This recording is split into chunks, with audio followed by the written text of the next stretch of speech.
এই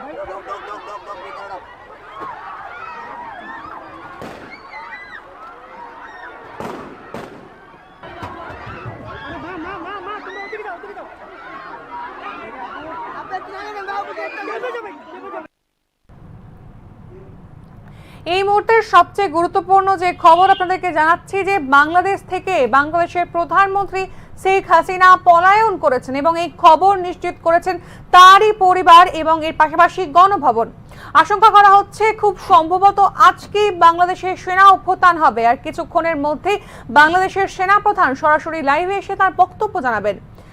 একেবারে যেমনটা জানা যাচ্ছে যে উত্তাল পরিস্থিতি বিরাজ করছে বাংলাদেশে। যদি সেনা অভ্যুত্থান হয় সেক্ষেত্রে ত্রিপুরার জন্য একটা বড় সমস্যার সৃষ্টি হবে এবং সেই জায়গা থেকেই আসলে ইতিমধ্যেই আমাদের সঙ্গে ফোন লাইনে রয়েছেন আমাদের সংবাদ প্রতিনিধি। ইতিমধ্যে যে পরিস্থিতির কথা আমরা জানতে পারছি, সর্বশেষ খবর কি পাওয়া গিয়েছে বাংলাদেশের পরিস্থিতি সম্পর্কে?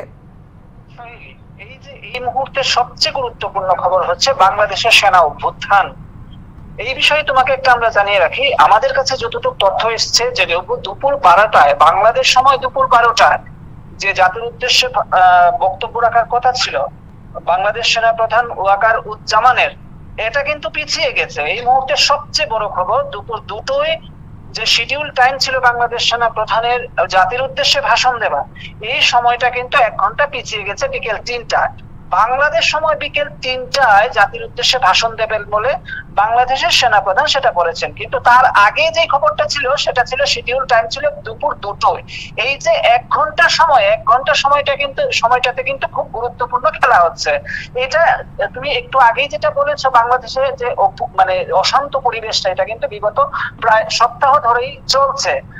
মাঝে কয়েকদিন সেটা একটু স্থিতিশীল অবস্থায় ছিল, কিন্তু কাল থেকেই, সেটা পরশুদিন থেকেই অ্যাকচুয়ালি সেটা সহিংসতা রূপ নেয় এবং অসহযোগ আন্দোলনের একটা রূপ নিয়ে নেয়। এই ক্ষেত্রে মোটামুটি প্রায় 101 জনের মৃত্যু হয়ে গেছে। ইতিমধ্যেই যেটা সবচেয়ে গুরুত্বপূর্ণ বিষয় সেটা হচ্ছে বাংলাদেশ সেনাবাহিনীর টেক ওভার। বাংলাদেশ সেনাবাহিনী কিন্তু ইতিমধ্যে চেষ্টা করে চলেছে বাংলাদেশে একটা আভ্যন্তরীণ সামরিক সরকার প্রতিষ্ঠা করা। এই উদ্দেশ্যে বাংলাদেশ সেনাবাহিনীর যে প্রধান ওয়াকার উজ্জামান, ওনার শিডিউল টাইম ছিল দুপুর 2টোয় তিনি বাংলাদেশে জাতির উদ্দেশ্যে ভাষণ দেবেন। এই বিষয়ে তোমাকে আমি আরেকটা কথা জানিয়ে রাখছি সাহেলি, যে ওই দেশের যে প্রাক্তন সেনা প্রধান ইকবাল করিম ভুঁইয়া, তিনি কিন্তু বাংলাদেশের যে এই যে সহিংস আন্দোলন চলছে এবং বিক্ষোভকারী, ওই বিক্ষোভকারীদেরকে কিন্তু ইতিমধ্যেই উনি সরাসরি সমর্থন করেছেন এবং এই সমর্থনের পরেই কিন্তু বাংলাদেশ সেনাবাহিনীর যে বর্তমান প্রধান উনি কিন্তু বলেছেন যে উনি জাতির উদ্দেশ্যে ভাষণ দেবেন দুপুর 2টোয়। কিন্তু পরেই এখন যে বিষয়টা উঠে আসছে সেটা হচ্ছে উনি বলছেন যে দুপুর 3টায় জাতির উদ্দেশ্যে ভাষণ দেবেন। তো বাংলাদেশ সময় দুপুর 3টে মানে এখানে ত্রিপুরা বা ভারতীয় ইন্ডিয়ান স্ট্যান্ডার্ড টাইম অনুযায়ী সেখানে 3:40 বা 3:35-40 হতে পারে। সবচেয়ে গুরুত্বপূর্ণ বিষয় যেটা হচ্ছে যে বাংলাদেশ সেনাবাহিনীর প্রধান কিন্তু তার শিডিউল টাইম থেকে সরে গিয়েছেন। এখন এই ক্ষেত্রে আন্তর্জাতিক কোনো চাপ রয়েছে কিনা, এই বিষয়টা কিন্তু একটা খুব মুখ্য ইম্পর্টেন্ট বিষয় সোহেলি। এই ক্ষেত্রে তোমাকে একটা বিষয় জানিয়ে রাখি, বাংলাদেশ সেনাবাহিনীর ক্ষেত্রে পেছনে কিন্তু একটা আন্তর্জাতিক চক্র, যেখানে বিশেষ করে পাকিস্তানের ইন্টারস্টেট ইন্টেলিজেন্স বা ISI এবং চীন, এই দুইটা রাষ্ট্র মানে দেশ যেটা যারা বলতে পারো যে ভারতের কম্পিটিটর বা ভারতের রাইভেল, তো ওরা কিন্তু এই বিষয়টাতে সক্রিয় হয়ে উঠেছে। এবং সেক্ষেত্রে কি তুমি বলতে চাইছো যে চীন বা পাকিস্তান কোনোভাবে পরোক্ষভাবে বাংলাদেশের উপর একটা চাপ সৃষ্টি করছে? সেই বিষয়টাই তোমাকে বলছি, গত কয়েকদিন আগে বাংলাদেশের প্রধানমন্ত্রী কিন্তু ভারতে সফর করেছেন এবং সেই সময় তিনি স্পষ্টতই বলেছেন যে তিস্তা প্রজেক্ট, পশ্চিমবঙ্গে যে তিস্তা মানে পশ্চিমবঙ্গের উপর দিয়ে একটা তিস্তা নদী, বাংলাদেশের যে তিস্তা প্রজেক্ট, এই তিস্তা প্রজেক্টে কিন্তু ভারতই এই প্রজেক্টের মধ্যে ইনভেস্ট করবে। এই বিষয়টা কিন্তু বাংলাদেশের প্রধানমন্ত্রী সরাসরি বলে গিয়েছেন। এর ঠিক পরপরই, বাংলাদেশের পরপরই উনি কিন্তু চীনে গিয়েছিলেন এবং চীনও চাইছিল, তুমি জানো সেটা সোহেলি, যে চীনের যে strategy, foreign policy, foreign strategy, সেই ক্ষেত্রে কিন্তু চীনের যে মূল স্ট্র্যাটেজি থাকে যে সকল গরিব দেশগুলি রয়েছে ওই গরিব দেশগুলিতে ইনভেস্ট করা এবং পরবর্তী সময়ে ওই দেশগুলিকে টেক ওভার করা। সেই ক্ষেত্রে আফ্রিকার ম্যাক্সিমাম কান্ট্রি চীনের আওতায় রয়েছে এবং শ্রীলঙ্কাতেও সেই চেষ্টাটা করা হয়েছে। যদিও সাউথ ইস্ট এশিয়ান কান্ট্রিগুলিতে বা দক্ষিণ পূর্ব এশিয়ার যে রাজ্য দেশগুলি রয়েছে ওই দেশগুলিতে একমাত্র ভারতই বলতে পারো যে চীনের কম্পিটিটর, এবং ভারত বিশেষ করে যেহেতু বাংলাদেশের একটা প্রতিবেশী রাষ্ট্র এবং বাংলাদেশের সঙ্গে তার দীর্ঘদিন সুসম্পর্ক রয়েছে, এই ক্ষেত্রে বাংলাদেশের কোনো ধরনের প্রজেক্টে চীন ইনভেস্ট করুক এবং পরবর্তী সময়ে তা সেই ক্ষেত্রে ভারত বিরোধী কোনো ধরনের কার্যকলাপ করতে সক্ষম হোক, এই বিষয়টা কিন্তু ভারতও চায়নি। তো স্বাভাবিকভাবে চীন চেয়েছিল তিস্তা প্রজেক্টের মধ্যে ইনভেস্ট করা, কিন্তু বাংলাদেশের প্রধানমন্ত্রী শেখ হাসিনা সেটা হতে দেয়নি, এবং সেটা তিনি সরাসরি বলেছেন যে তিস্তা প্রজেক্টের মধ্যে ইনভেস্ট করবে ভারত।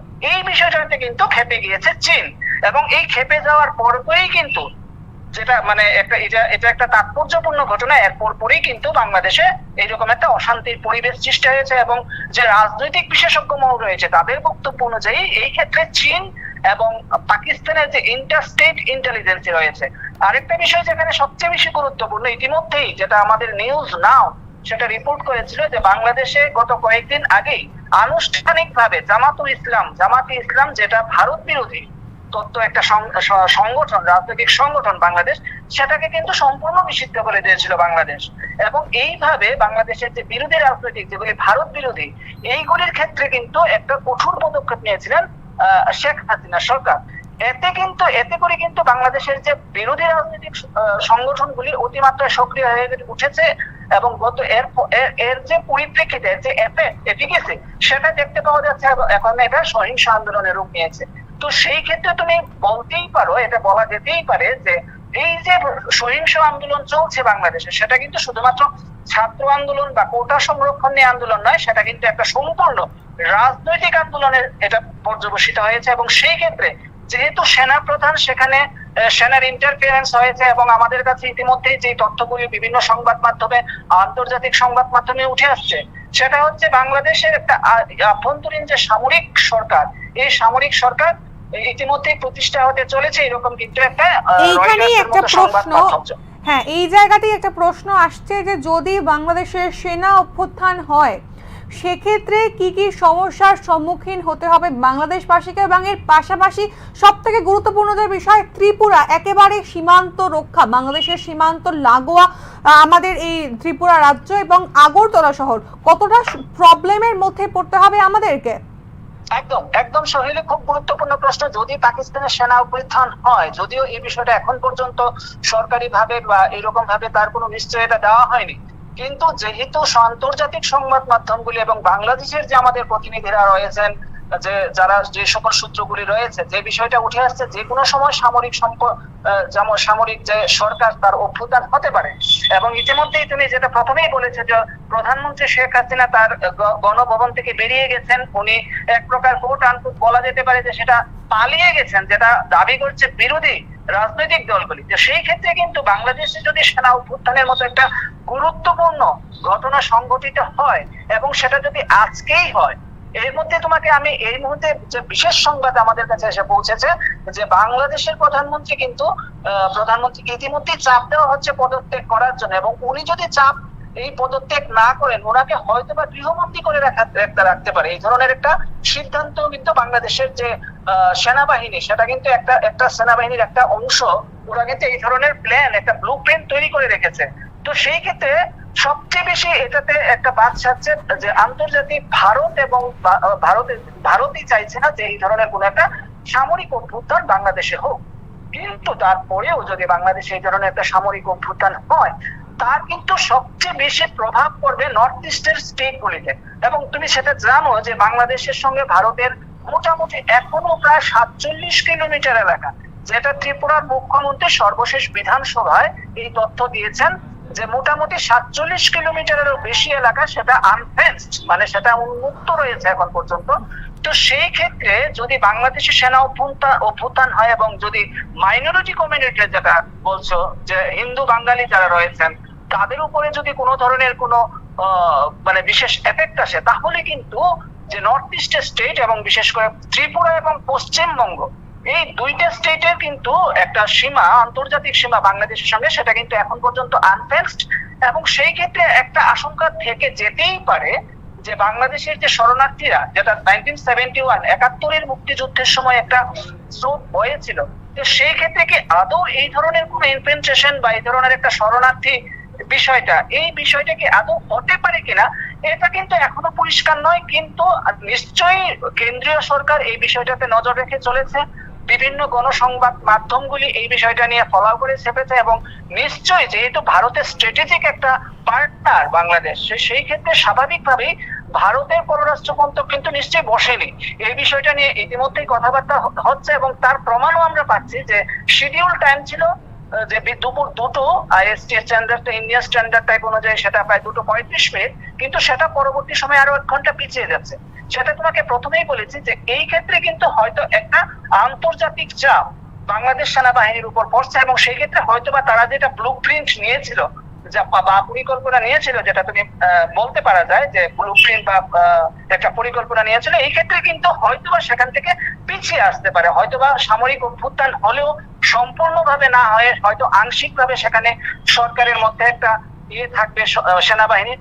এই বিষয়টাও কিন্তু সবচেয়ে গুরুত্বপূর্ণ যে একটি গণতান্ত্রিক রাষ্ট্রে, যে বাংলাদেশের মতো একটা গণতান্ত্রিক রাষ্ট্র, সেটা যদি পাকিস্তানের মতো গণতন্ত্র হয় তাহলে কিন্তু নিশ্চয়ই সোহেলি এই বিষয়টা কিন্তু ভারত এবং বিশেষ করে ত্রিপুরার মধ্যে আন্তর্জাতিক সীমান্ত বরাবর যে রাজ্যগুলি আছে সেটার ক্ষেত্রে কিন্তু খুব একটা সুখকর সংবাদ নয়, এটা বলা যেতে পারে নিশ্চিতভাবেই।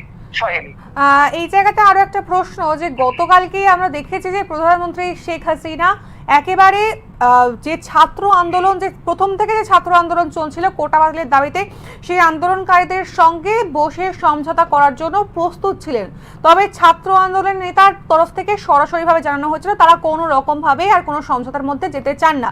এই আন্দোলন এখন অনেকটা ছাত্র আন্দোলন থেকে বেরিয়ে একেবারে রাজনৈতিক আন্দোলনের রূপ নিয়েছে। তো এই যে এই প্রেক্ষাপট, গোটা এই প্রেক্ষাপটটাতে হাসিনা সরকারের তরফ থেকে কি কোনো ভুল ছিল, এই বিষয়ে কি জানা যাচ্ছে?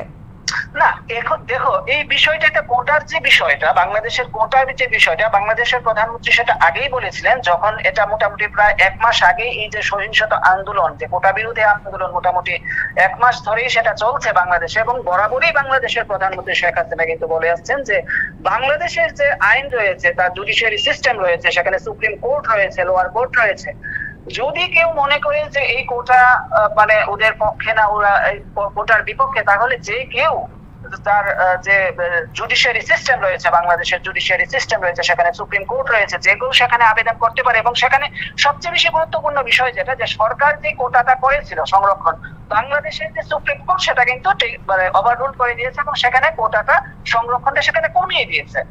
তারপরেও যে বিষয়টা তুমি এখনই বললে, যে তারপরেও যে সহিংস আন্দোলন, সেটা এখন ছাত্র আন্দোলন নেই, সেটা কিন্তু এখন সম্পূর্ণভাবে একটা রাজনৈতিক আন্দোলন এবং বাংলাদেশের যে আভ্যন্তরীণ রাজনীতিটা সেখানে হচ্ছে, এই আভ্যন্তরীণ রাজনীতির সঙ্গে কিন্তু এটা সরাসরি সম্পর্কযুক্ত হয়ে গেছে।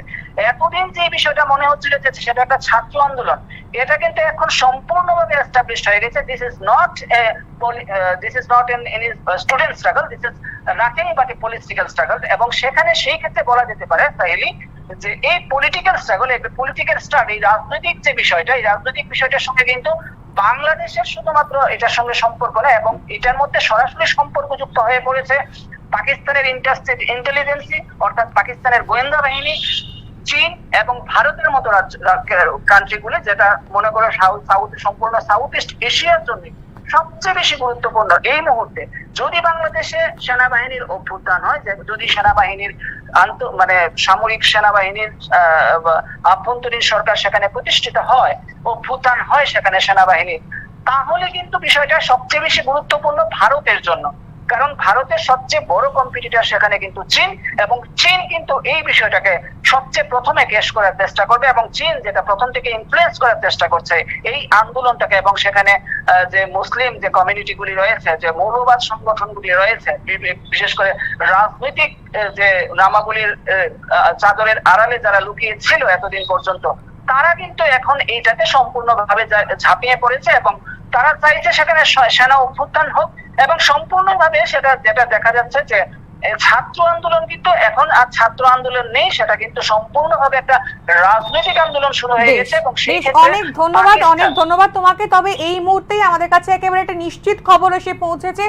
আমাদের নিউজ নামের বাংলাদেশের প্রতিনিধি মনির হোসেন আমাদেরকে নিশ্চিত করেছেন যে বাংলাদেশের প্রধানমন্ত্রী শেখ হাসিনা তিনি পদত্যাগ করেছেন। আবারও জানাই যে এই মুহূর্তের সব থেকে বড় খবর যে বাংলাদেশের প্রধানমন্ত্রী শেখ হাসিনা তিনি পদত্যাগ করেছেন। পদত্যাগ করার পরে একেবারে তিনি দেশ ছেড়ে পালিয়ে গিয়েছেন। আবারও জানাচ্ছি যে এই মুহূর্তের সবচেয়ে বড় খবর, বাংলাদেশের প্রধানমন্ত্রী শেখ হাসিনা তিনি পদত্যাগ করেছেন এবং পদত্যাগ করার সঙ্গে সঙ্গে তিনি দেশ ছেড়ে পালিয়ে গিয়েছেন এবং গোটা যে গণভবন সেই গণভবন দখলে নিয়েছে ছাত্র এবং জনতা। একেবারেই সব থেকে বড় যে খবর, যে পদত্যাগ করেছেন বাংলাদেশের প্রধানমন্ত্রী শেখ হাসিনা, এই খবর নিশ্চিত করেছেন আমাদের সংবাদ প্রতিনিধি, বাংলাদেশের প্রতিনিধি মনির হোসেন। তিনি জানিয়েছেন যে ইতিমধ্যেই পদত্যাগ করে দেশ থেকে পালিয়ে গিয়েছেন প্রধানমন্ত্রী শেখ হাসিনা। গণভবন দখলে নিয়েছে ছাত্র যুব নেতারা। একেবারে উত্তাল পরিস্থিতি বিরাজ করছে গোটা বাংলাদেশ জুড়ে, টালমাটাল পরিস্থিতি যাকে বলা যায়। একেবারে সব থেকে বড় খবর যেমনটা জানাচ্ছিলাম যে আপনাদেরকে, বাংলাদেশ থেকে প্রধানমন্ত্রী শেখ হাসিনা পলায়ন করেছেন এবং এই খবর নিশ্চিত করেছেন আমাদের বাংলাদেশের প্রতিনিধি মনির হোসেন। আশঙ্কা করা হচ্ছে খুব সম্ভবত আজকেই বাংলাদেশের সেনা অভ্যুত্থান হবে। আর কিছুক্ষণের মধ্যেই বাংলাদেশের সেনা প্রধান সরাসরি লাইভে এসে তার বক্তব্য জানাবেন এই গোটা পরিস্থিতি নিয়ে। একেবারে উত্তাল পরিস্থিতি বিরাজ করছে। যদি সেনা অভ্যুত্থান হয় সেক্ষেত্রে, বাংলাদেশের সেনা অভ্যুত্থান হলে কিন্তু ত্রিপুরার জন্য একটা বড় সমস্যা সৃষ্টি হবে। সেক্ষেত্রে বলা যায় যে বাংলাদেশ থেকে পালিয়ে আসা সাধারণ মানুষ প্রথমেই ত্রিপুরায় এসে একটা সেফ বাসস্থান খোঁজার চেষ্টা করবে এবং বিশেষভাবে উল্লেখ্য যে বাংলাদেশের এই পরিস্থিতিতে একেবারে একটা বিশেষ প্রভাব কিন্তু অবশ্যই ত্রিপুরা এবং আমাদের ত্রিপুরার রাজধানী আগরতলাতেও পড়বে। যেমনটা আপনাদেরকে জানাচ্ছি যে পদত্যাগ করেছেন বাংলাদেশের প্রধানমন্ত্রী শেখ হাসিনা। অতঃপর পদত্যাগ করেছেন বাংলাদেশের প্রধানমন্ত্রী শেখ হাসিনা। এতদিন ধরে লাগোয়া যে ছাত্র আন্দোলন চলছিল এবং বর্তমানে সেই ছাত্র আন্দোলন একেবারে পলিটিক্যাল একটি যে আন্দোলন, সেই আন্দোলনের রূপ নিয়েছে। অতঃপর তার সমস্ত জিনিস পালিয়ে ছেড়ে পদত্যাগ করে দেশ থেকে পালিয়ে গিয়েছেন বাংলাদেশের প্রধানমন্ত্রী শেখ হাসিনা। এই খবর নিশ্চিত করেছেন আমাদের বাংলাদেশের সংবাদ প্রতিনিধি মনির হোসেন। দেখুন সেই ছবি।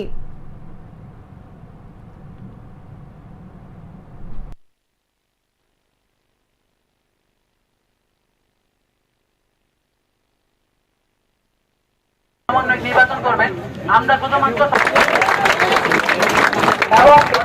আমাদের আজকের কর্মসূচিতে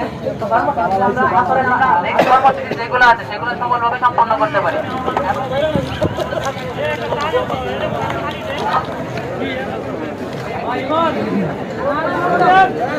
তাদের স্মরণ করে আমরা একটি নীরবতা পালন করব।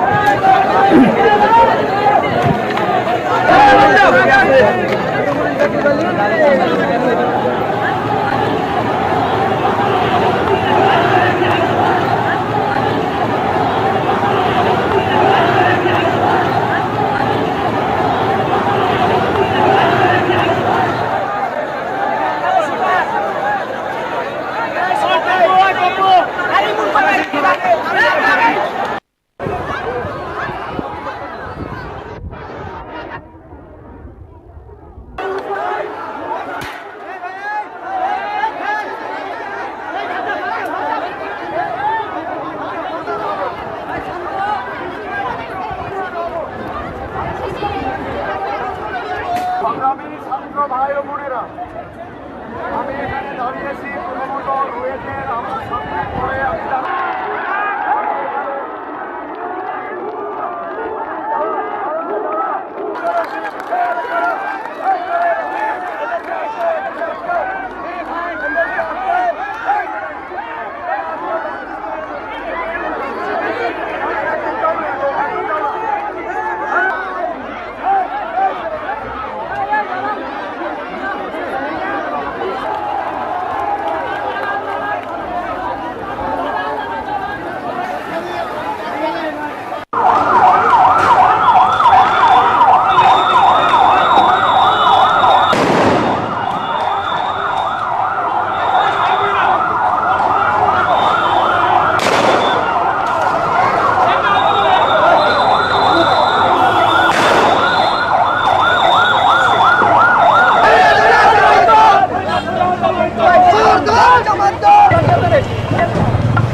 অপেক্ষা করতে চায় না, ওই রাস্তায় ছাত্রদেরকে নিরাপত্তা দিন।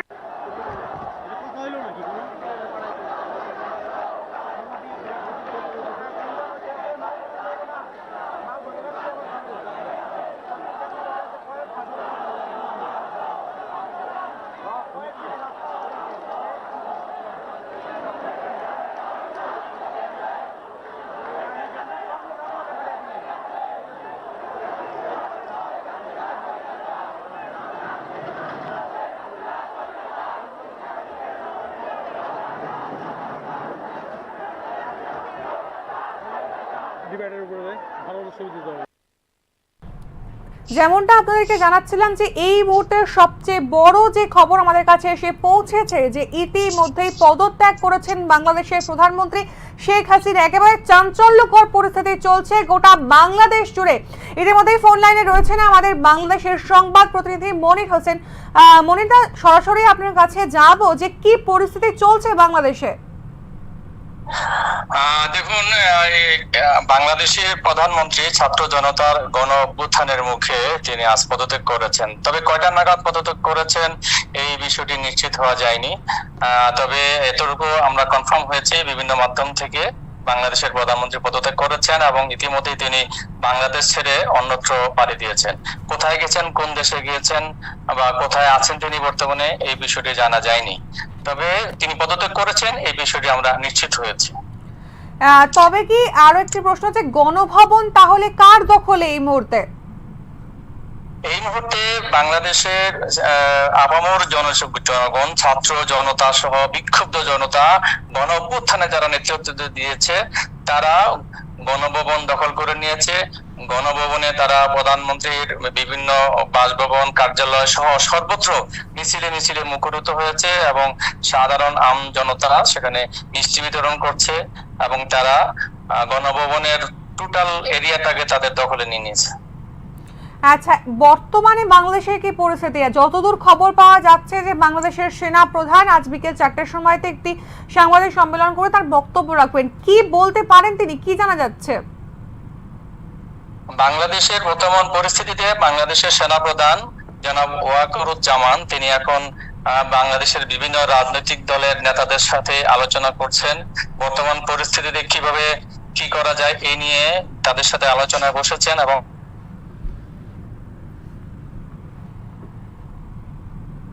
মনিরদা শোনা যাচ্ছে? শোনা যাচ্ছে?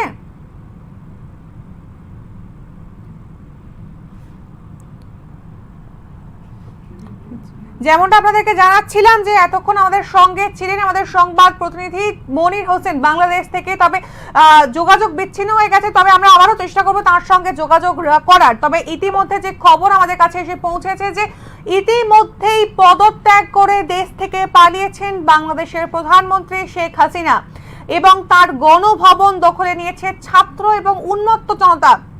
এর পাশাপাশি আরো একটি বিষয় যে আজ বাংলাদেশের সময় অনুযায়ী বিকেল 4টের সময়তে ওয়াকারুজ্জামান অর্থাৎ বাংলাদেশের সেনা প্রধান তিনি জাতির উদ্দেশ্যে একটি বার্তা দেবেন। কি থাকবে সেই বার্তাতে এখনো পর্যন্ত স্পষ্ট জানা যাচ্ছে না, তবে আশঙ্কা করা হচ্ছে যে বাংলাদেশের সেনা অভ্যুত্থান হতে চলেছে। দেখুন বাংলাদেশের উত্তাল পরিস্থিতির ছবি।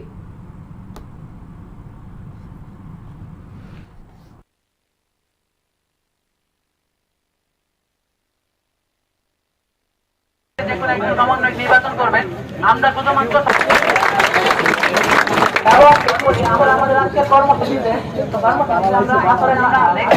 যেগুলো আছে সেগুলো সফলভাবে সম্পন্ন করতে পারি।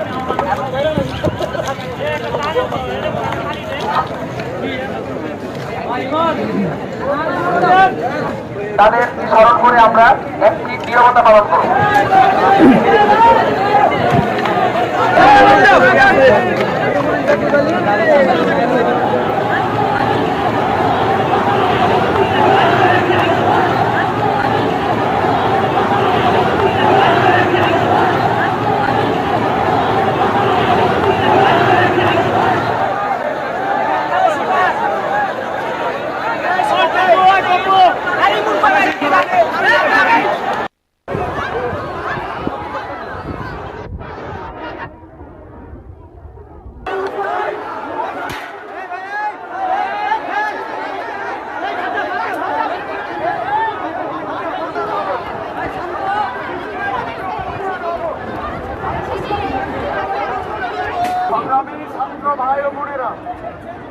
আমি এখানে দাঁড়িয়েছি প্রথমত রুয়েটের আমার সামনে পরে আমি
ওরকম সরকারি জবও করে না, ওরকম জায়গায় চাকরিও করতে চায় না। ওই আপনাদেরকে নিরাপত্তা দিই।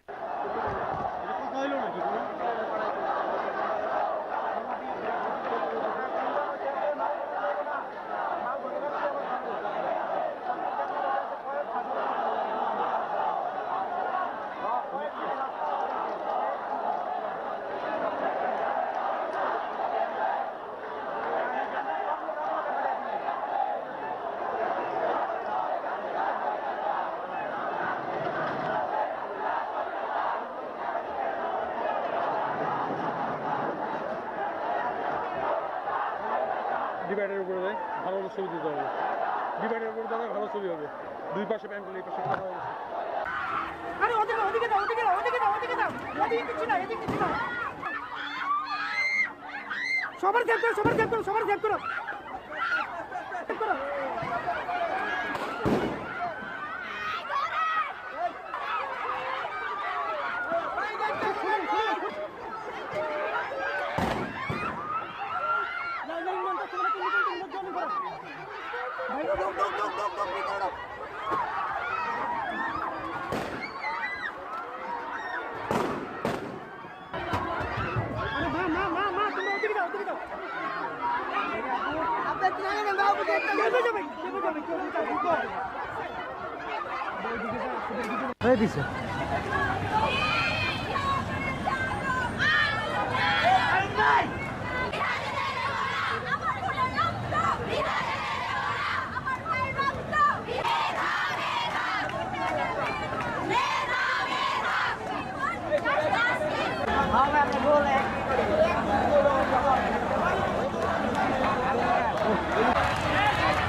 যে ধরনের অন্যায় বা হত্যাকাণ্ড যারাই ঘটাক তারা তো আমার দেশের নাগরিক। সে পুলিশ হোক, একটা শিশু হোক, একটা মানুষ হোক, সে সন্ত্রাসী হোক, ডাকাত হোক বা ছাত্র হোক, যা আমরা শুধুমাত্র আমাদের আজকের কর্মসূচিতে যেগুলো আছে সেগুলো সফলভাবে সম্পন্ন করতে পারি।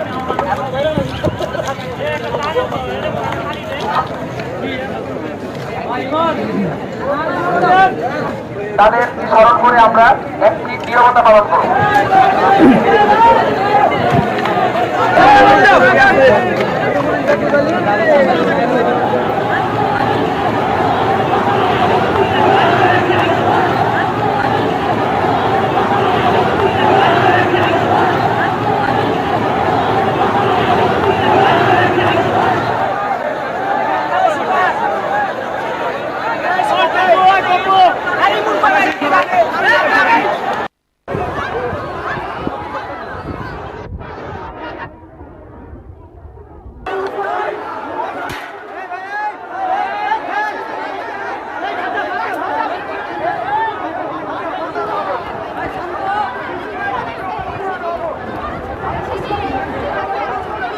সংগ্রামী ছাত্র ভাই ও বোনেরা, আমি এখানে দাঁড়িয়েছি প্রথমত রুয়েটের আমার সামনে পড়ে আমি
ইতিমধ্যেই বাংলাদেশের সেনাপ্রধান ওয়াকারুজ্জামান লাইভে এসেছেন। তিনি জাতির উদ্দেশ্যে বক্তব্য রাখছেন, শুনুন সেই বক্তব্যের দিকে।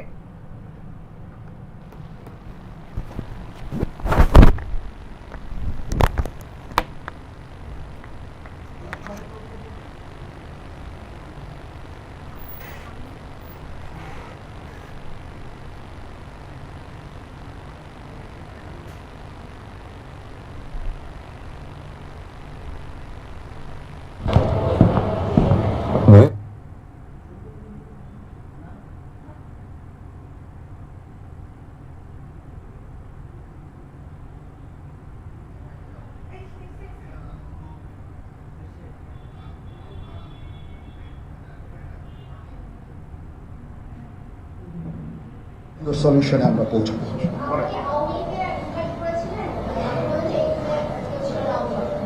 পরিস্থিতি ছিল খুব কম, সময় খুব কম ছিল। আমি যাদেরকে পেয়েছি অনেককেই আমি বলেছি, সবাই হতেন, বাট প্রধান রাজনৈতিক দলের সমস্ত নেতৃস্থানীয় নেতৃবৃন্দরা তাদের সাথে আমি কথা বলেছি এবং ওনারা সবাই আমাদের এই প্রস্তাবে, এই যে আমরা যে আলোচনা করছি, সবাই এটাতে রাজি হয়েছে।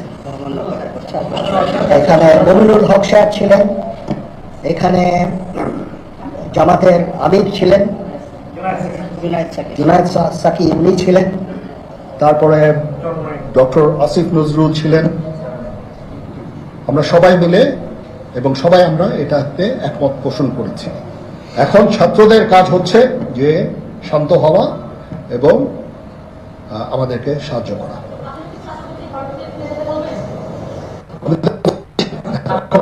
আমার এই বক্তব্যের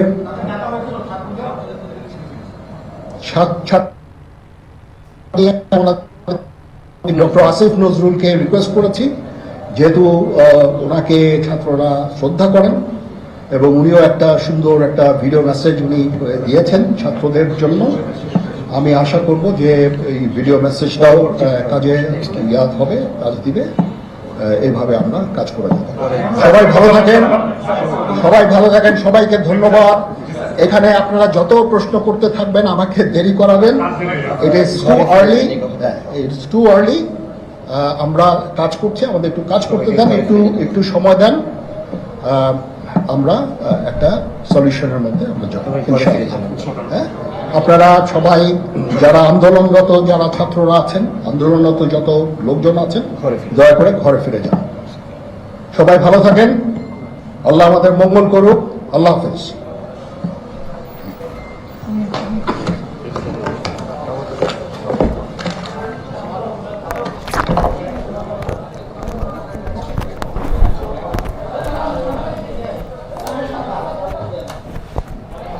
দর্শক, আপনারা দেখছিলেন সেনাবাহিনী প্রধান জেনারেল ওয়াকারুজ্জামান।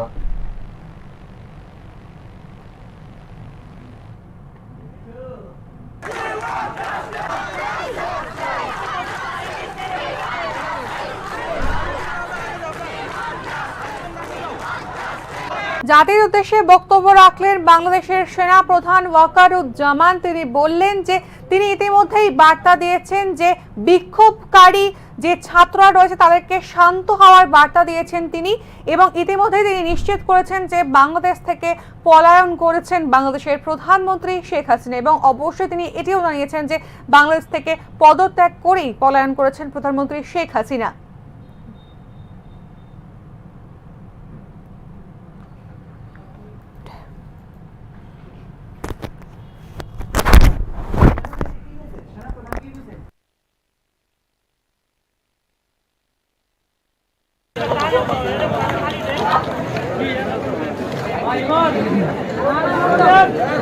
তাদের স্মরণ করে আমরা একটি নীরবতা পালন করব।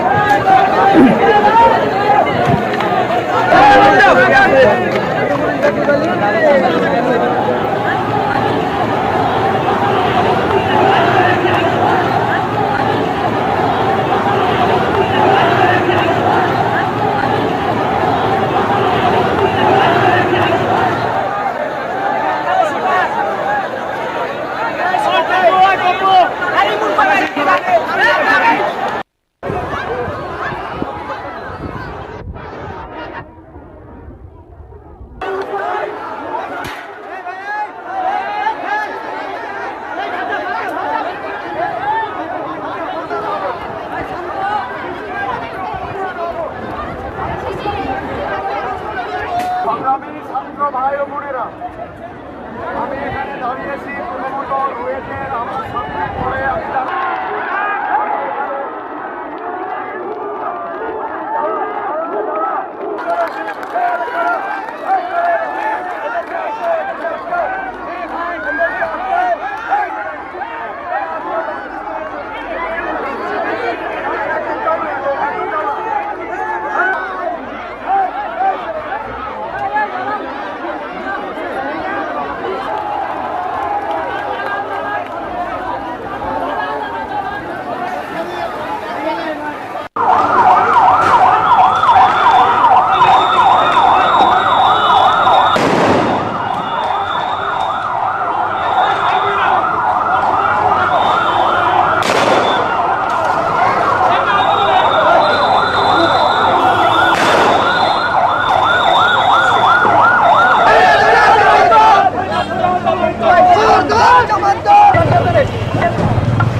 নেতৃবৃন্দকে এখানে আমন্ত্রণ করেছে পরিণতির দিকে আমরা অগ্রসর। ওনারা এখানে এসেছেন, আমরা আপনারা সুন্দর আমাকে আলোচনা করেছি। সেখানে আমরা সিদ্ধান্ত নিয়েছি যে একটা মাধ্যমে আমরা ইন্টারিম গভর্নমেন্ট আমরা ফর্ম করবো পাবো না, এবং ইন্টারিম গভর্নমেন্টের মাধ্যমে এই দেশে সমস্ত কার্যকলাপ চলবে। আমরা এখন মহামান্য রাষ্ট্রপতির কাছে যাবো, জগতার সমস্ত যে এই ইন্টারিম গভর্নমেন্ট ব্যাপারে ওনার সঙ্গে আলাপ আলোচনা করে আমরা ইন্টারিম গভর্নমেন্ট ভবিষ্যতের দিকে আমরা অগ্রসর হবো, দেশ পরিচালনা করবো। আমি আপনাদের কথা দিচ্ছি, সমস্ত হত্যা সমস্ত অন্যায় বিচার আমরা করবো। আমরা আজকে সুন্দর আপনারা বলেছি সেনাবাহিনী দলের আজকে ঈদ পূজা বড়দিন সবকিছু যেন আজকে সবকিছুর আনন্দ যেন আজ সবাদের ইনভাইট করেছিলাম এখানে। আপনারা জানেন যে ওনারা এসেছে, একটা আরেকটি সুন্দর আলোচনা করেছি, এবং এই আলোচনা আমি সমস্ত রাজনৈতিক দলের নেতৃবৃন্দকে এখানে আমন্ত্রণ করেছিলাম। ওনারা এখানে এসেছেন, আমরা একটা সুন্দর আলোচনা করেছি। সেখানে আমরা সিদ্ধান্ত নিয়েছি যে একটা ইন্টারিম গভর্নমেন্ট আমরা ফর্ম করব, এবং ইন্টারিম গভর্নমেন্টের মাধ্যমে এই দেশের সমস্ত কার্যকলাপ চলবে। আমরা এখন মহামান্য রাষ্ট্রপতির কাছে যাব, যে এই ইন্টারিম গভর্নমেন্ট ফর্মের ব্যাপারে ওনার সাথে আলাপ আলোচনা করে আমরা একটা ইন্টারিম গভর্নমেন্ট ফর্ম করে দেশ পরিচালনা করব। আমি আপনাদের কথা দিচ্ছি, সমস্ত হত্যা, সমস্ত অন্যায় বিচার আমরা করব।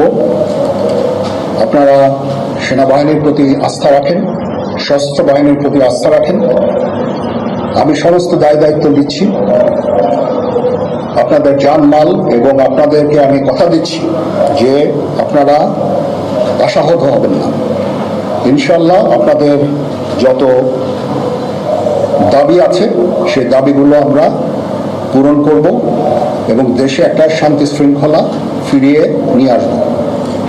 আপনারা আমার সাথে সহযোগিতা করেন, দয়া করে আর এই ভাঙচুর, হত্যা, মারামারি, সংঘর্ষ এগুলো থেকে বিরত হন।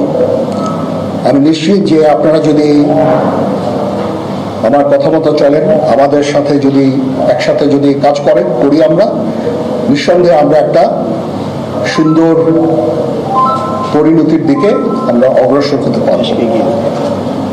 আপনারা দয়া করে আমাকে সাহায্য করেন। মারামারি করে এই সংঘাতের মাধ্যমে আমরা আর কিছু অ্যাচিভ করতে পারবো না, আর কিছু আমরা পাবো না। সুতরাং দয়া করে আপনারা সমস্ত ধ্বংসযজ্ঞ, সমস্ত অরাজকতা, সমস্ত সংঘর্ষ থেকে বিরত হন এবং ইনশাআল্লাহ আমরা সবাই মিলে একটা সুন্দর ভবিষ্যতের দিকে আমরা অগ্রসর হব।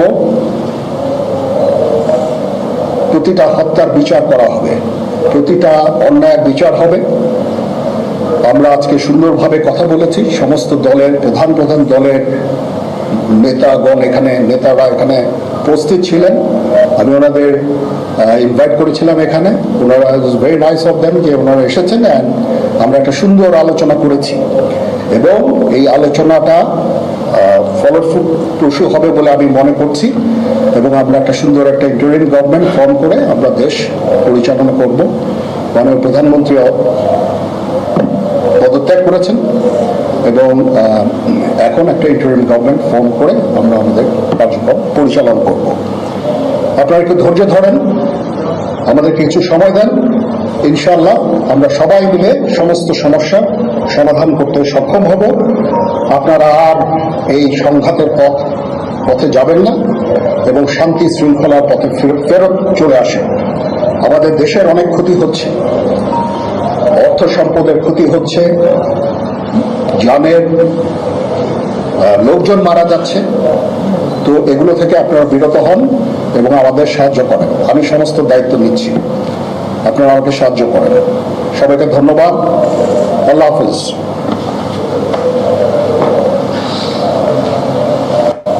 দাবি আছে, সেই দাবিগুলো আমরা পূরণ করব এবং দেশে একটা শান্তি শৃঙ্খলা ফিরিয়ে নিয়ে আসব। আপনারা আমার সাথে সহযোগিতা করেন, দয়া করে আর এই ভাঙচুর, হত্যা, মারামারি, সংঘর্ষ এগুলো থেকে বিরত হন। আমি নিশ্চিত যে আপনারা যদি আমার কথা মতো চলেন, আমাদের সাথে যদি একসাথে যদি কাজ করি আমরা, নিঃসন্দেহে আমরা একটা সুন্দর পরিণতির দিকে আমরা অগ্রসর হতে পারব। আপনারা দয়া করে আমাকে সাহায্য করেন। মারামারি করে এই সংঘাতের মাধ্যমে আমরা আর কিছু অ্যাচিভ করতে পারবো না, আর কিছু আমরা পাবো না। সুতরাং দয়া করে আপনারা সমস্ত ধ্বংসযজ্ঞ, সমস্ত অরাজকতা, সমস্ত সংঘর্ষ থেকে বিরত হন এবং ইনশাআল্লাহ আমরা সবাই মিলে একটা সুন্দর ভবিষ্যতের দিকে আমরা অগ্রসর হব। প্রতিটা হত্যার বিচার করা হবে, প্রতিটা অন্যায়ের বিচার হবে। আমরা আজকে সুন্দরভাবে কথা বলেছি, সমস্ত দলের প্রধান দলের নেতারা এখানে উপস্থিত ছিলেন। আমি ওনাদের ইনভাইট করেছিলাম এখানে, ওনারা ভেরি নাইস অফ দেম যে ওনারা এসেছেন, অ্যান্ড আমরা একটা সুন্দর আলোচনা করেছি এবং এই আলোচনাটা ফলপ্রসূ হবে বলে আমি মনে করছি এবং আমরা একটা সুন্দর একটা ইন্টারিম গভর্নমেন্ট ফর্ম করে আমরা দেশ পরিচালনা করব। মাননীয় প্রধানমন্ত্রী পদত্যাগ করেছেন এবং এখন একটা ইন্টারিম গভর্নমেন্ট ফর্ম করে আমরা আমাদের কার্যক্রম পরিচালনা করব। আপনারা একটু ধৈর্য ধরেন, আমাদের কিছু সময় দেন, ইনশাআল্লাহ আমরা সবাই মিলে সমস্ত সমস্যা সমাধান করতে সক্ষম হব। আপনারা আর এই সংঘাতের পথে যাবেন না এবং শান্তি শৃঙ্খলার পথে ফেরত চলে আসেন। আমাদের দেশের অনেক ক্ষতি হচ্ছে, অর্থ সম্পদের ক্ষতি হচ্ছে, জানের লোকজন মারা যাচ্ছে। তো এগুলো থেকে আপনারা বিরত হন এবং আমাদের সাহায্য করেন। আমি সমস্ত দায়িত্ব নিচ্ছি, আপনারা আমাকে সাহায্য করেন। সবাইকে ধন্যবাদ। আল্লাহ হাফিজ।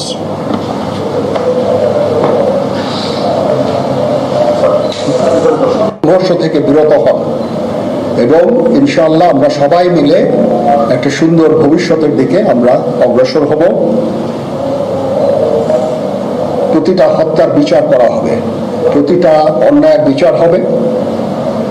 ওনারা এখানে এসেছেন, আমরা একটা সুন্দর আলোচনা করেছি। সেখানে আমরা সিদ্ধান্ত নিয়েছি যে একটা ইন্টারিম গভর্নমেন্ট আমরা ফর্ম করব এবং ইন্টারিম গভর্নমেন্টের মাধ্যমে এই দেশের সমস্ত কার্যকলাপ চলবে। আমরা এখন মহামান্য রাষ্ট্রপতির কাছে যাব যে এই ইন্টারিম গভর্নমেন্ট ফর্মের ব্যাপারে ওনার সাথে আলোচনা করে আমরা একটা ইন্টারিম গভর্নমেন্ট ফর্ম করে দেশ পরিচালনা করব। আমি আপনাদের কথা দিচ্ছি, সমস্ত হত্যা, সমস্ত অন্যায়ের বিচার আমরা করব। আপনারা সেনাবাহিনীর প্রতি আস্থা রাখেন, সশস্ত্র বাহিনীর প্রতি আস্থা রাখেন। আমি সমস্ত দায় দায়িত্ব দিচ্ছি, আপনাদের জানমাল, এবং আপনাদেরকে আমি কথা দিচ্ছি যে আপনারা আশাহত হবেন না।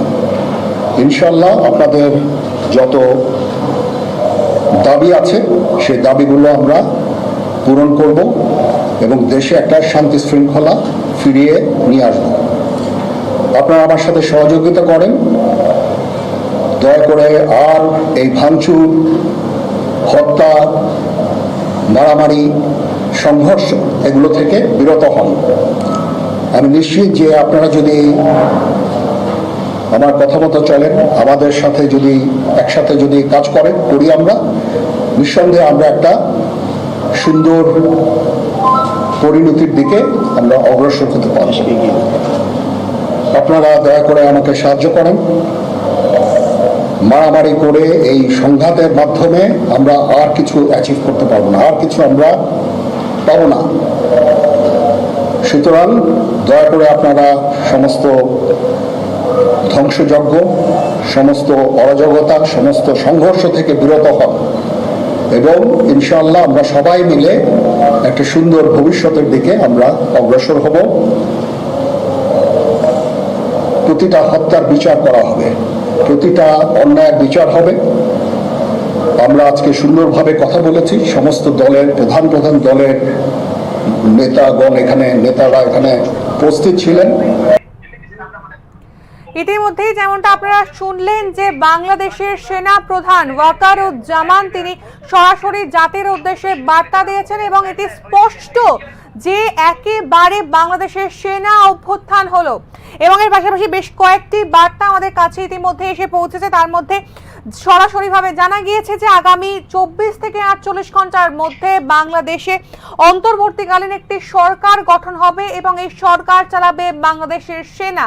আবারও জানাই যে আগামী 24 থেকে 48 ঘন্টার মধ্যে বাংলাদেশে অন্তর্বর্তীকালীন একটি সরকার গঠন হবে এবং এই সরকার চালাবে বাংলাদেশের সেনা।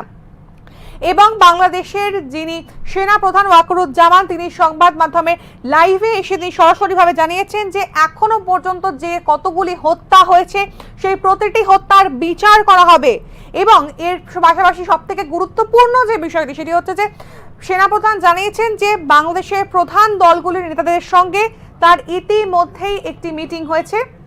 তবে তাৎপর্যপূর্ণভাবে এখানেই সবথেকে গুরুত্বপূর্ণ যে বিষয়টি, এখানে আওয়ামী লীগের কোনো নেতা ছিলেন না।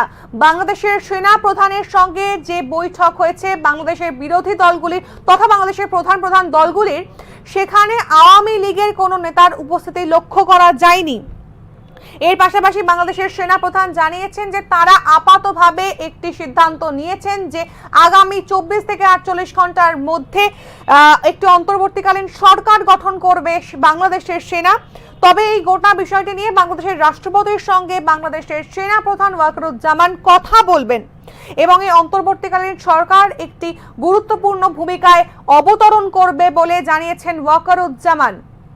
এর পাশাপাশি ওয়াকারুজ্জামান আজকে জাতির উদ্দেশ্যে বার্তা দিয়েছেন যেন আর কোনো হিংসা না হয়, যেন পরিস্থিতি স্বাভাবিক করেন আন্দোলনকারী ছাত্রছাত্রীরা। ইতিমধ্যেই যেমনটা আরো একটি গুরুত্বপূর্ণ বিষয় যেমনটা আপনাদেরকে জানাচ্ছিলাম যে হাসিনা, বাংলাদেশের প্রধানমন্ত্রী শেখ হাসিনা তিনি পদত্যাগ করেছেন, পদত্যাগ করে তিনি ইতিমধ্যেই পলায়ন করছেন। এবং সবথেকে গুরুত্বপূর্ণ এখানে একটি বিষয় আপনাদেরকে জানিয়ে রাখবো যে তিনি হয়তো এখনো সম্ভাব্য যে খবর আমাদের কাছে এসে পৌঁছেছে সেই খবর আপনাদেরকে জানাই যে হয়তো তিনি এমবিবি বিমানবন্দর অর্থাৎ ত্রিপুরার মহারাজা বীর বিক্রম বিমানবন্দর বা পশ্চিমবঙ্গের বাগডোগরা এয়ারপোর্ট দিয়েই বাংলাদেশ থেকে ভারতের রাজধানী দিল্লিতে আসবেন। তবে এই বিষয়ে এখনো কোনো সরাসরি কোনো শিলমোহর পড়েনি এই গোটা খবরে। তবে এই গোটা বিষয়টির বিস্তারিত বিবরণ জানবো আমরা, আমাদের প্রতিনিধি রয়েছেন, সরাসরি চলে যাব আমাদের প্রতিনিধির কাছে যে বাংলাদেশের সেনাপ্রধান ইতিমধ্যেই যে বিষয়টি আমাদেরকে জানালেন যে অন্তর্বর্তীকালীন একটি সরকার তৈরি হবে, কতটা তাৎপর্যপূর্ণ এই গোটা বিষয়টি? হ্যাঁ সাহেলি, এখন পর্যন্ত যতটুকু খবর এসেছে বাংলাদেশের প্রধানমন্ত্রী শেখ হাসিনা ইস্তফা দিয়েছেন এবং তিনি ঢাকার বাসভবন গণভবন ছেড়ে পালিয়েছেন। তার সঙ্গে তার বোন ছিল, দিল্লির উদ্দেশ্যে রওনা দিয়েছেন তিনি। এবং যতটুকু খবর পাওয়া গেছে বাংলাদেশ সেনাবাহিনীর হেলিকপ্টারেই কিন্তু তিনি পাড়ি দিয়েছেন দিল্লির উদ্দেশ্যে। তবে সেই ক্ষেত্রে একটা বিষয় পরিষ্কার যে বাংলাদেশের যে প্রধানমন্ত্রী, যে বিষয়টা উঠে আসছে যে বাংলাদেশের প্রধানমন্ত্রীর তরফ থেকে দিল্লির কাছে ফোন গিয়েছিল এবং তিনি চেয়েছিলেন যে দিল্লি ভারত কোন ধরনের কোনো বিমান যাতে বাংলাদেশে পাঠায় তাকে উদ্ধার করার জন্য, কিন্তু দিল্লির তরফ থেকে কিন্তু সম্পূর্ণভাবে সেটা না করে দেওয়া হয়েছে, পরিষ্কার সাফ না করে দেওয়া হয়েছে যে বাংলাদেশের আকাশ সীমা লঙ্ঘন করে ভারত কোনো বিমান সেখানে পাঠাতে পারে না, তাহলে সেটা একটা আন্তর্জাতিক আইন লঙ্ঘনকারী ব্যাপার হয়ে যাবে। যদি বাংলাদেশের প্রধানমন্ত্রী শেখ হাসিনা পলায়ন করে ভারতে আসতে চান তাহলে তাকে কিন্তু নিজ উদ্যোগেই আসতে হবে, এই বিষয়টা কিন্তু এখন পর্যন্ত পুষ্টি হয়েছে। তো সেই ক্ষেত্রে পরবর্তী সময়ে যে বাংলাদেশের যে হেলিকপ্টার, সেই হেলিকপ্টারের যতটুকু তথ্য যে তিনি বাংলাদেশের গণভবন ছেড়ে পালিয়েছেন এবং তার সঙ্গে তার বোন রয়েছে, সর্বশেষ যে খবরটা পাওয়া গেছে সেটা হচ্ছে যে বাংলাদেশ থেকে সরাসরি দিল্লিতে যাবার কোনো ধরনের কোনো সিস্টেম নেই, কোনো এখন পর্যন্ত কোনো এরকম নেই, বিষয় ব্যবস্থা নেই। তো স্বাভাবিকভাবেই তাকে হয়তো নর্থ ইস্টের কোনো একটা জায়গা বা ওয়েস্ট বেঙ্গল, যেটা তুমি একটু আগেই বলেছো বাগডোগরা এয়ারপোর্ট, বাগডোগরা শিলিগুড়ির কাছাকাছি যে বাগডোগরা এয়ারপোর্ট রয়েছে সেই এয়ারপোর্টে নামতে পারেন, বা ত্রিপুরার এমবিবি বিমানবন্দরে হয়ে তারপর তাকে যেতে হবে দিল্লিতে আত্মগোপন করার জন্য। এই বিষয়টা এখন পর্যন্ত ঠিকঠাক হয়ে গেছে। একটু আগে বাংলাদেশের যে সেনা প্রধান সেখানে তিনি প্রেস কনফারেন্স করেছেন। তার আগে একটা বিষয় তোমাকে জানিয়ে রাখি সাহেলি, যে বাংলাদেশের প্রধানমন্ত্রী শেষ পর্যন্ত পালানোর আগ পর্যন্ত বাংলাদেশের জাতির উদ্দেশ্যে একটা সর্বশেষ বার্তা বা ভাষণ দিতে পেরেছিলেন, কিন্তু বাংলাদেশ সেনাবাহিনী, আমাদের কাছে যতটুকু পর্যন্ত খবর এসছে, বাংলাদেশ সেনাবাহিনী কিন্তু তাকে সেই অনুমতিটুকু দেয়নি যে তিনি জাতির উদ্দেশ্যে তার সর্বশেষ ভাষণ দেবেন। এবং সেই ক্ষেত্রে তাকে তড়িঘড়ি করেই কিন্তু এক প্রকার এই গণভবন, তার যে বাসভবন ছেড়ে পালিয়ে যেতে হয়েছে। এখন পর্যন্ত যতটুকু খবর যে বাংলাদেশ থেকে প্রধানমন্ত্রী পলায়ন করে দিল্লিতে আসছেন, কিন্তু তার আগে যে মানে স্টপেজটা দিতে হবে তাকে, সেটা হচ্ছে ওয়েস্ট বেঙ্গলের শিলিগুড়ির যে বাগডোগরা এয়ারপোর্ট বা ত্রিপুরার এমবিবি এয়ারপোর্ট। কিন্তু এই ভারতীয় গোয়েন্দারা বা বাংলাদেশের তরফ থেকে কোনো ধরনের এখন পর্যন্ত কোনো এটা পুষ্টি করা হয়নি যে এক্স্যাক্টলি তিনি কোথায় নামবেন প্রথমে। এই জায়গাতেই তোমার কাছে আরো একটি বিষয়তে আসবো, যেমনটা আমরা জানলাম যে অন্তর্বর্তীকালীন একটি সরকার গঠন করা হচ্ছে, বাংলাদেশের সেনাবাহিনী সেই সরকার গঠন করবে। তবে এক্ষেত্রে গুরুত্বপূর্ণ একটি বিষয় যে তার আগেই বাংলাদেশের সেনাপ্রধান সহ বাংলাদেশের প্রধান দলগুলি শরিক মিলে একটি বৈঠক করেছেন। যেমনটা আমাদের কাছে খবর এসছে যে বাংলাদেশের প্রধান দলগুলির নেতাদের নিয়ে বাংলাদেশের সেনাপ্রধান একটি বৈঠক করেছেন কিছুক্ষণ আগেই। তবে তিনি সেখানে স্পষ্টভাবে জানিয়েছেন সেখানে আওয়ামী লীগের কোনো নেতা অর্থাৎ শেখ হাসিনার দলের কোনো নেতা উপস্থিত ছিলেন না, বরং উপস্থিত ছিলেন বাংলাদেশের নিষিদ্ধ দল জামাত ইসলামের নেতারা। এই বিষয়টি কিভাবে দেখছে বাংলাদেশবাসীরা তথা গোটা বিশ্ব?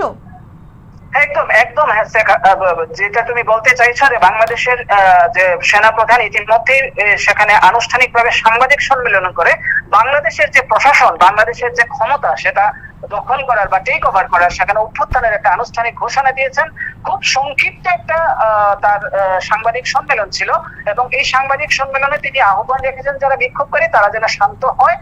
তার পাশাপাশি তিনি আরেকটা বিষয় যেটা জানিয়েছেন খুব সিগনিফিকেন্ট, যে বাংলাদেশে যারা এই ধরনের অত্যাচার করেছে বা অপরাধ করেছে, যদি কোনো ধরনের গৃহীত অপরাধ হয়ে থাকে তাহলে তার সুযোগ সেখানে তার বিচার করা হবে। আরেকটা বিষয় যেটা পাশাপাশি সেটা বলেছেন যে বাংলাদেশের সেনা অভ্যুত্থানের আগে তার একটা গুরুত্বপূর্ণ বৈঠক হয়, সেখানে বিশেষ করে বাংলাদেশের যে বিরোধী রাজনৈতিক দলগুলি এবং সদ্য নিষিদ্ধ হওয়া জামাতে ইসলাম যেটা ভারত বিরোধী বলতে বলা যায়, সেখানে সেটা মানে সকলেরই জানে সেটা ভারত বিরোধী জামাতে ইসলাম, এই জামাতে ইসলামের নেতারাও কিন্তু সেই বৈঠকে ছিলেন। এবং যেটা তুমি একটু আগেই বলেছো আওয়ামী লীগ মানে শাসক আওয়ামী লীগ যেটা বাংলাদেশের যে শাসন ক্ষমতা এতদিন ছিল, একটু আগে পর্যন্ত ছিল, 1 ঘন্টা 2 ঘন্টা আগে পর্যন্ত ছিল, সেই শাসক দলের কোন ধরনের কোন নেতা কিন্তু এই বৈঠকে স্থান পায়নি, বরং সেখানে বিরোধী রাজনৈতিক দলগুলিকে নিয়ে সেনাপ্রধান সেখানে বৈঠক করেছেন এবং বৈঠকের পরই সেখানে আনুষ্ঠানিকভাবে সাংবাদিক সম্মেলন করে বাংলাদেশকে টেক ওভার করার বা বাংলাদেশের সেনা অভ্যুত্থানের আনুষ্ঠানিক সেখানে একটা ঘোষণা করা হয়। এই বিষয়টি কিন্তু সবচেয়ে বেশি গুরুত্বপূর্ণ যে বাংলাদেশের যে বিরোধী রাজনৈতিক দলগুলি সেখানে মৌলবাদী দলও কয়েকটা রয়েছে যেটা ভারত বিরোধী বলেই সেখানে সবাই পরিচিত এবং বাংলাদেশ তাদেরকে সবসময় একটা ওয়াচে রাখছে যে বাংলাদেশের যে মৌলবাদী দলগুলি, ওই মৌলবাদী দলগুলিকে নিয়েই কিন্তু বাংলাদেশ সেনাপ্রধান সেখানে বৈঠক করেছেন। এই মুহূর্তে আমাদের কাছে সবচেয়ে বেশি গুরুত্বপূর্ণ যে সংবাদটা উঠে আসছে সেটা হচ্ছে বাংলাদেশের সঙ্গে যে আন্তর্জাতিক সীমান্ত রয়েছে, ভারত বাংলাদেশ আন্তর্জাতিক সীমান্ত, সেখানে উত্তর পূর্বাঞ্চল এবং ত্রিপুরা এবং ওয়েস্ট বেঙ্গল, সেখানে কিন্তু সীমান্ত রক্ষী বাহিনীর একটা আলাদা প্ল্যাটুন সেখানে ইম্পোজ করা হয়েছে। এই মুহূর্তে যেটা আমাদের কাছে খবর এসে পৌঁছেছে যে সেখানে অতিরিক্ত সেনাবাহিনী বা বিএসএফ বর্ডার সিকিউরিটি ফোর্স বা সীমান্ত রক্ষী বাহিনী সেখানে নিয়োজিত করা হয়েছে এবং প্রত্যেকটা স্টেটের যে গোয়েন্দা যে আইবি ডিপার্টমেন্ট রয়েছে সেগুলিকে কিন্তু অ্যালার্ট করে দেওয়া হয়েছে বাংলাদেশের সম্পূর্ণ বিষয়টির উপর নজর রাখার জন্য। আভ্যন্তরীণ দিক দিয়ে চিন্তা করতে গেলে বাংলাদেশে এখন সম্পূর্ণভাবেই সেনার অধীনে রয়েছে, সেখানে একটি সামরিক সরকার সেখানে অভ্যুত্থান হয়ে গেছে। তুমি যেটা বলেছো ঠিকই বলেছো, আগামী 24 বা 48 ঘন্টার মধ্যে সেখানে একটা সরকার প্রতিষ্ঠিত হবে এবং এই সরকারের মধ্যে কিন্তু এতদিন যারা বিরোধী ছিলেন বিরোধী রাজনৈতিক দলগুলি, সেগুলির মধ্যে কতগুলি মৌলবাদী সংগঠন রয়েছে, জামাতে ইসলামের মতো একটা নিষিদ্ধ সংগঠন রাজনৈতিক সংগঠনও সেখানে রয়েছে, যেগুলিকে বলা যেতে পারে ভারত বিরোধী তত্ত্ব, ভারত বিরোধী যে দল সেগুলি বলা যেতে পারে। এরা কিন্তু এখন সেই দেশের ক্ষমতা শাসনভার সেখানে টেক ওভার করে নিয়েছে। এই বিষয়টা কিন্তু একদম স্পষ্ট। অনেক ধন্যবাদ তোমাকে। যেমনটা আপনাদেরকে জানাচ্ছিলাম যে ইতিমধ্যেই বাংলাদেশের সেনা প্রধান ওয়াকারুজ্জামান তিনি জাতির উদ্দেশ্যে একটি বার্তা দিয়েছেন এবং তিনি সেখানে স্পষ্ট করেছেন যে বাংলাদেশের সেনা অভ্যুত্থান অর্থাৎ সেনাবাহিনী বাংলাদেশ টেক ওভার করবে এবং সবথেকে গুরুত্বপূর্ণ যে বিষয়টি আগামী 24 থেকে 48 ঘন্টা ভীষণভাবে গুরুত্বপূর্ণ বাংলাদেশের জন্য, কারণ অন্তর্বর্তীকালীন একটি সরকার গঠিত হতে চলেছে বাংলাদেশে। এবং সবথেকে গুরুত্বপূর্ণ আরো একটি বিষয় যে ওয়াকারুজ্জামান তিনি স্পষ্টভাবে জানিয়েছেন যে এখনো পর্যন্ত বাংলাদেশে এই আন্দোলন চলাকালীন যে হত্যাগুলি হয়েছে সেই প্রতিটা হত্যার বিচার করবে সেনাবাহিনী এবং ইতিমধ্যেই প্রধান দলগুলির সঙ্গে বাংলাদেশের সেনা প্রধান বৈঠক করেছেন এবং সেই বৈঠকে জামাত ইসলামের তরফ থেকেও নেতারা উপস্থিত ছিলেন, কিন্তু সবথেকে গুরুত্বপূর্ণ যে বিষয়টি আওয়ামী লীগের কোনো সেনা উপস্থিত ছিল না। ইতিমধ্যে সবথেকে গুরুত্বপূর্ণ আরেকটি বিষয় যে আমাদের কাছে ইতিমধ্যে এসে পৌঁছেছেন যে হেলিকপ্টারে করে বাংলাদেশের প্রাক্তন প্রধানমন্ত্রী শেখ হাসিনা তিনি পলায়ন করছেন। দেখুন সেই ছবি।